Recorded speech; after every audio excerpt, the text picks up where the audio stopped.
Hello viewers, welcome to this channel. आज हम लोग डिस्कस करने वाले हैं जिलेट का ही एक पोर्शन जो कि है ट्रांसफार्मर इक्विवेलेंट सर्किट। पिछले वीडियो में हम लोग जिलेट का जो पिछले वीडियो था उसमें हम लोग डिस्कस किए थे ट्रांसफार्मर का वर्किंग प्रिंसिपल, उसका कंस्ट्रक्शन कैसा है, उसका बीएच कार्व कैसा है, बेसिक्स कुछ हम लोग डिस्कस किए थे। उसी का ही कंटिन्यूएशन है। आज ट्रांसफार्मर का हम लोग एक इक्विवेलेंट सर्किट ड्रॉ करेंगे।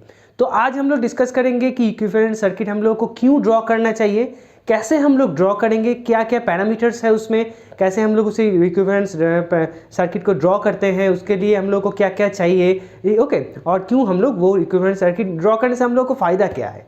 Okay, so without wasting any time let's get started.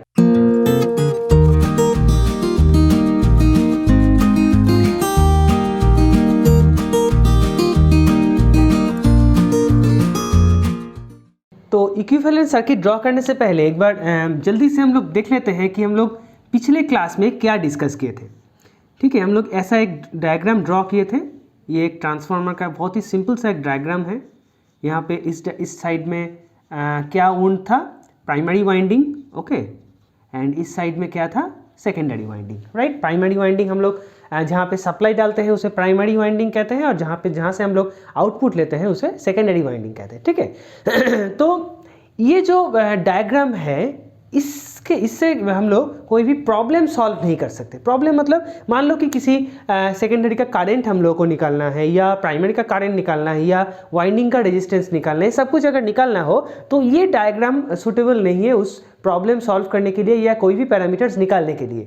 इसलिए हम लोग को इसी डायग्राम का एक इक्विवेलेंट सर्किट ड्रॉ करना है जो कि इस डायग्राम को ही रिप्रेजेंट करता है, पर that is simplified diagram which help us to solve any kind of electrical problem, जो कि इलेक्ट्रिकल पैरामीटर्स, इलेक्ट्रिकल कंपोनेंट से बना होगा। ठीक है, यहाँ पे रेजिस्टेंस के इंडक्टेंस कैपेसिटेंस ऐसा कुछ नहीं है, पर उस इक्विवेलेंट सर्किट में हम लोग रेजिस्टेंस इंडक्टेंस से एक सर्किट बनाएंगे जो यही डायग्राम को रिप्रेजेंट करेगा।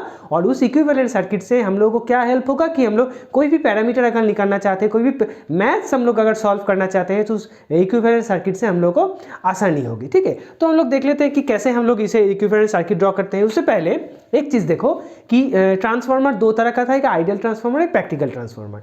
आइडियल ट्रांसफार्मर क्या था, ये जो वाइंडिंग रेजिस्टेंस उसमें नहीं था, लीकेज फ्लक्स उसमें नहीं था। बट प्रैक्टिकल ट्रांसफार्मर में क्या होगा, यहाँ पे वाइंडिंग रेजिस्टेंस होगा, यहाँ पे लीकेज फ्लक्स होगा। ठीक है, दोनों साइड में winding resistance and leakage flux होगा। ओके तो उसी प्रैक्टिकल ट्रांसफार्मर का एक इक्विवेलेंट सर्किट हम लोग यहाँ पे ड्रॉ करेंगे। ओके, सो पहले हम लोग ये जो दो वाइंडिंग है, दो वाइंडिंग को इस तरह से कुछ ड्रॉ कर लेते हैं। ठीक है, ये दोनों वाइंडिंग है, सिंप्लीफाई करके हम लोग ड्रॉ कर रहे हैं। ठीक है, तो ये दो वाइंडिंग हम लोग ड्रॉ कर लिए हैं। अब यहाँ पे हम लोग इनपुट डालेंगे, यहाँ से हम लोग आउटपुट लेंगे। ठीक है, तो हम लोग मान लो कि ये जो है, यहाँ पे हम लोग इनपुट डाल रहे हैं, यहाँ से हम लोग आउटपुट ले रहे हैं। तो ये इनपुट, ये आउटपुट। इनपुट डालने के बाद यहाँ पे क्या है, वाइंडिंग रेजिस्टेंस है, और वाइंडिंग रेजिस्टेंस के बाद यहाँ पे क्या है, जो लीकेज फ्लक्स का जो कॉन्सेप्ट मैंने हम लोग थ्योरी में डिस्कस किए थे, वो लीकेज फ्लक्स है, राइट। सो पहले हम लोग यहाँ पे दो इनपुट टर्मिनल है, इनपुट टर्मिनल से हम लोग एक वाइंडिंग रेजिस्टेंस के लिए एक रेजिस्टेंस, मतलब वाइंडिंग रेजिस्टेंस ड्रॉप होगा वो ये रेजिस्टेंस डिनोट करेगा, और एक leakage flux, so that is R1 and X1। Clear. उसके बाद हम लोग क्या करेंगे, ये जो नो लोड करंट है, नो लोड करंट का दो कंपोनेंट होता है, एक मैग्नेटाइजिंग कंपोनेंट, दूसरा क्या है, core loss component. Okay, so this one is your R0 and this one is your X0. That means X0 is nothing but the magnetizing component and R0 is the core loss component. Core loss is consist of hysteresis loss and eddy current loss. जब हम लोग loss अलग से discuss करेंगे तो इसे हम लोग डिटेल में डिस्कस करेंगे। ठीक है, तो कोर लॉस कंपोनेंट। ओके, सो ये हो गया। सेकेंडरी साइड में वैसा सेम रहेगा, एक सेकेंडरी वाइंडिंग रेजिस्टेंस एंड यहाँ पे क्या होगा, एक leakage reactance. Okay, so this one is your X2 and R2। तो सेकेंडरी में ये करंट जो फ्लो होगा दैट इज I2, और प्राइमरी में जो टोटल करंट फ्लो होगा that is I1। I1 consist of no load current I0 and extra current drawn from the supply when we connect the load. Load connect करने से extra current draw होता है, कैसे draw होता है, क्यों draw होता है, ये हम लोग सब कुछ थ्योरी में डिस्कस कर चुके हैं। ठीक है, जो नहीं देखो आई रिक्वेस्ट यू कि वो थ्योरी जाके एक बार देख लो। ठीक है, तो ये total current I1, this one is your I2 dash, okay, and this one is your I0, right. ये क्या है IW and this one is IM, magnetising component and core loss component. No load current का दो part होता है, एक magnetising component and core loss component. Okay, so I1 I2 dash extra current drawn from the supply, ये है primary winding resistance, primary leakage reactance, secondary winding resistance and secondary leakage reactance. Okay, so this one is your exact equivalent circuit of a transformer, जहाँ पे ये सभी parameters जो है, सभी parameter क्या क्या है हम लोग डिस्कस कर चुके हैं। ठीक है, तो ये अगर इक्विवेलेंट सर्किट तुम लोगों को कहा गया तो ये एक इक्विवेलेंट सर्किट है, ये तुम लोग ड्रॉ कर सकते हो। पर यहाँ पे एक चीज़ है, देखो ये दोनों साइड जो है, इनपुट साइड और आउटपुट साइड, और you can say the primary side and secondary side, this two sides are electrically isolated. मतलब इसमें इलेक्ट्रिकल कोई कनेक्शन नहीं है। देखो यहाँ पे एक गैप है, इस गैप में क्या है, मैग्नेटिक सर्किट से पावर ट्रांसफर हो रहा है, पर इलेक्ट्रिकली वो कनेक्टेड नहीं है। That's why transformer are called at the primary winding and secondary winding of a transformer are called the electrically isolated but magnetically coupled. Magnetically वो कपल्ड रहता है, मैग्नेटिकली पावर ट्रांसफर होता है पर इलेक्ट्रिकली पावर ट्रांसफर नहीं होता है। ठीक है, तो इसको और भी सिंप्लीफाई करने के लिए हम लोगों को क्या करना पड़ेगा, हम लोगों को इस दोनों साइड के बीच में एक ब्रिज बनाना पड़ेगा, जिसके द्वारा हम लोग क्या कर सकते हैं कि इस क्वांटिटीज को इधर ला सकते हैं या इस क्वांटिटीज को उधर ला सकते हैं। ठीक है, मतलब प्राइमरी वाइंडिंग का जो क्वांटिटीज है उसको हम लोग सेकेंडरी वाइंडिंग में ला सकते हैं, यहाँ पे कनेक्ट अगर हम लोग यहाँ पे कर देंगे, मान लो कि यहाँ के हम लोग कनेक्ट कर दी। ठीक है, तो कनेक्ट करने से हम लोग को क्या होगा कि हो सकता है कि इस पैरामीटर्स को इधर लाना पड़े और इस पैरामीटर्स को इधर लाना पड़े। ठीक है, तो ऐसे ये R1 सेकेंडरी में जाके R1 नहीं रहेगा, सिमिलरली R2 प्राइमरी में आके R2 नहीं रहेगा, कुछ और बन जाएगा। वो क्या बन जाएगा, वो समझने के लिए हम लोग को इम्पीडेंस ट्रांसफॉर्मेशन या इम्पीडेंस शिफ्टिंग हम लोग को समझना पड़ेगा। ठीक है, कि कैसे हम लोग को ये इम्पीडेंस हम लोग शिफ्ट करते हैं, करंट हम लोग शिफ्ट करते हैं, वोल्टेज हम लोग शिफ्ट करते हैं। ठीक है, एक साइड से दूसरे साइड, तो ये हम लोग को समझना पड़ेगा। तो अब हम लोग देखेंगे कि इम्पीडेंस कैसे शिफ्ट होता है।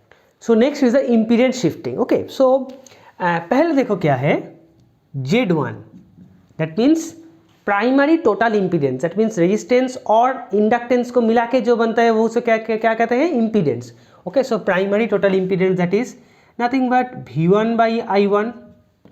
Similarly Z2 is V2 by I2। अब हम लोग क्या करेंगे, Z2 by Z1 करेंगे। ठीक है, सो Z2 means V2 by I2 into I1 by V1। सो इसको हम लोग कैसे लिख सकते हैं, V2 by V1 into I1 by I2। So Z2 by Z1 equals to this.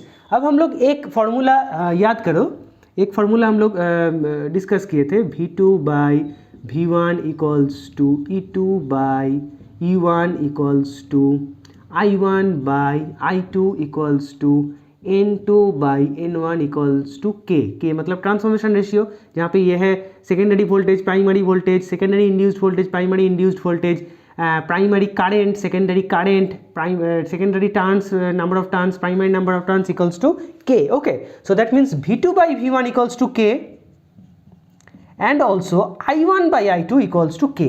ठीक है, so that means K square. Okay, so Z2 by Z1 equals to K square। यहाँ से हम लोग क्या लिख सकते हैं, Z2 equals to K square Z1। ये बहुत ही इंपॉर्टेंट है, K square Z1। सिमिलरली यहाँ पे क्या होगा, R2 equals to K square R1, X2 equals to K square X1।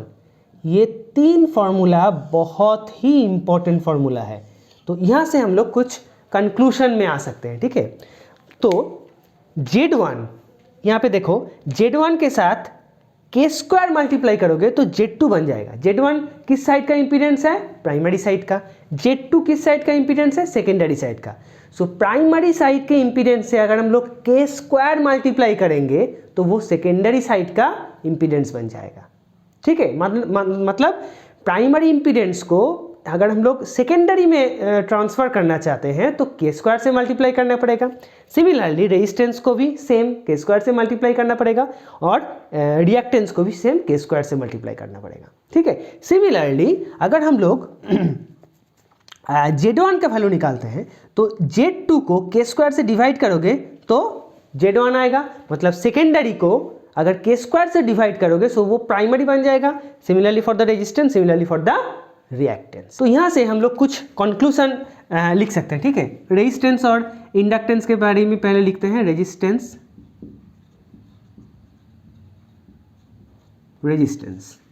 यहाँ पे क्या है? प्राइमरी साइड, यहाँ पे क्या है? Secondary side. रेजिस्टेंस अगर प्राइमरी साइड से सेकेंडरी साइड में जाता है तो प्राइमरी साइड से सेकेंडरी साइड तो के स्क्वायर से हम लोग मल्टीप्लाई करेंगे। अगर सेकेंडरी साइड से प्राइमरी साइड में आते हैं तो हम लोग 1/k स्क्वायर से मल्टीप्लाई करेंगे, दैट मीन्स के स्क्वायर से डिवाइड करेंगे। Similarly for the reactance,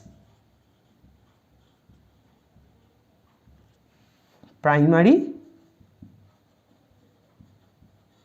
and secondary.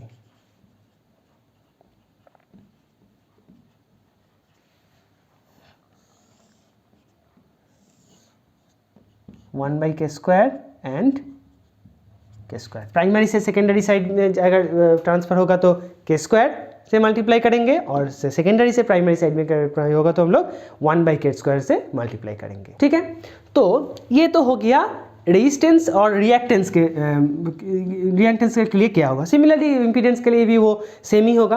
अब वोल्टेज और करंट के लिए क्या होगा, यहाँ पे देखो छोटा करके, वोल्टेज मतलब V2/V1 equals to K, so we can write V2 equals to KV1। मतलब सिमिलरली प्राइमरी वोल्टेज को K से मल्टीप्लाई करोगे तो सेकेंडरी वोल्टेज आएगा, सेकेंडरी वोल्टेज को K से डिवाइड करोगे तो प्राइमरी वोल्टेज आएगा। ठीक है, सो अगर हम लोग इसे वोल्टेज में लिखेंगे, प्राइमरी सेकेंडरी। ओके,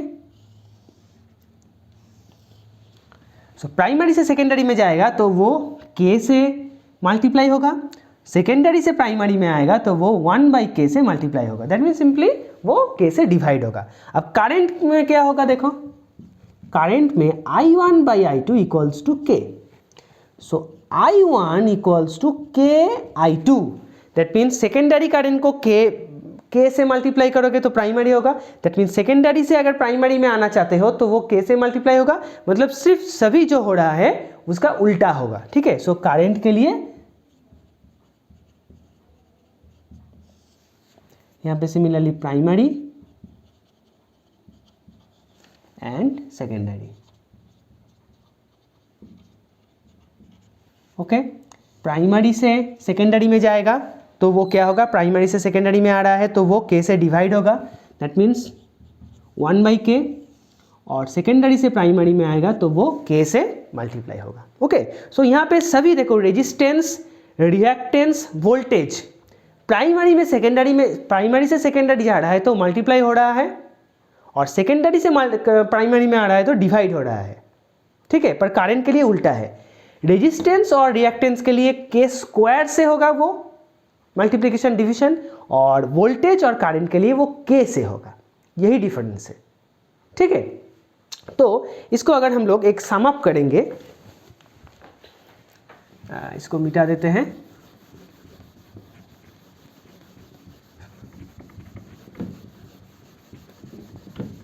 तो मान लो हम लोग प्राइमरी से सेकेंडरी में सब कुछ ट्रांसफ़र कर रहे हैं। ठीक है, सो प्राइमरी से सेकेंडरी में ट्रांसफ़र कर रहे हैं, मतलब क्या है, मान लो प्राइमरी से जो R था, R1 था, वो R1 डैश हो चुका है, जो X1 था वो X1 डैश हो चुका है, जो V1 था वो V1 डैश हो चुका है और जो I1 था वो I1 डैश हो चुका है, ठीक है। So R1 dash equals to R1 into K square x1 dash equals to x1 into K square, okay. Similarly V1 dash equals to V1 into K और I1 dash equals to I1 by K. Primary से secondary जा रहा है, ठीक है, primary से secondary, ठीक है। अब सेकेंडरी में भी ये सब कुछ है, मतलब वहाँ पे क्या है, R2 है, X2 है, V2 है, I2 है, ठीक है। तो टोटल प्राइमरी रेजिस्टेंस, अगर हम लोग टोटल प्राइमरी रेजिस्टेंस से ट्रांसफ़र करने के बाद सब कुछ सेकेंडरी में चला गया है। अब सेकेंडरी में टोटल अगर हम लोग रेजिस्टेंस निकालना चाहते हैं तो मान लो कि सेकेंडरी में टोटल रेजिस्टेंस क्या होगा, R1 डैश प्लस R2। इसको हम लोग डिनोट कर सकते हैं R02 से, मतलब 2 में सब कुछ हो चुका है, सो R02। सिमिलरली यहाँ पे क्या होगा, x1 dash plus x2 that means x02 से, ठीक है। सिमिलरली अगर z हम लोग निकालना चाहते हैं सो Z02 क्या होगा, Z1 डैश प्लस Z2, ठीक है।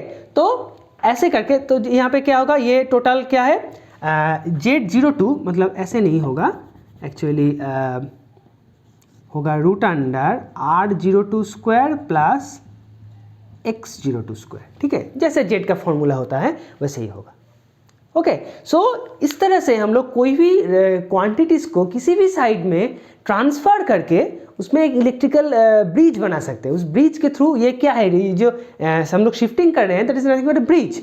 इस ब्रिज की मदद से हम लोग प्राइमरी से सेकेंडरी में जा सकते हैं या सेकेंडरी से प्राइमरी में आ सकते हैं, ठीक है। जब हम लोग छोटा छोटा प्रॉब्लम सॉल्व करेंगे तब ये चीज़ मतलब सिंपल हो जाएगा कि क्यों हम लोग क्या कर रहे हैं, करने के बाद क्या फ़ायदा हो रहा है हम लोग को। So equivalent circuit and all these things, ठीक है।